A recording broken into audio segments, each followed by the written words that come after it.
हिंगोलीमध्ये काळीच पिळवटून टाकणारी एक घटना घडली। एका 14 वर्षीय मुलाचा कूलरचा शॉक लागून दुर्दैवी मृत्यू झालाय। सदर घटनेमुळे त्याच्या कुटुंबियांवर दुःखाचा डोंगर कोसळला।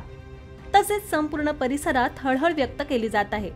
मिळालेल्या अधिक माहितीनुसार सेनगाव तालुक्यातील सुकळी खुर्द गावामध्ये ही घटना घडली। मृत्यू झालेल्या मुलाचं नाव गणेश किल्लारी असं आहे। सध्या उन्हाळा सुरू असल्याने सर्वत्र यावर उपाय शोधले जात आहेत। व्यक्ती घरामध्ये कूलर, एसी अशा गोष्टींचा वापर करत आहेत। गणेश देखील घरामध्ये जास्त गरम होत असल्याने कूलर लावण्यासाठी गेला।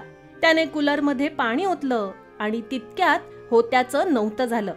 थंड हवा घेण्याची इच्छा आपला जीव घेईल अशी पुसटशी कल्पना देखील त्याच्या मनात नव्हती।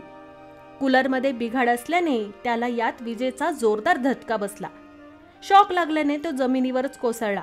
मुलाचा आवाज ऐकून त्याच्या कुटुंबातील व्यक्ती धावत त्याच्याजवळ आल्या।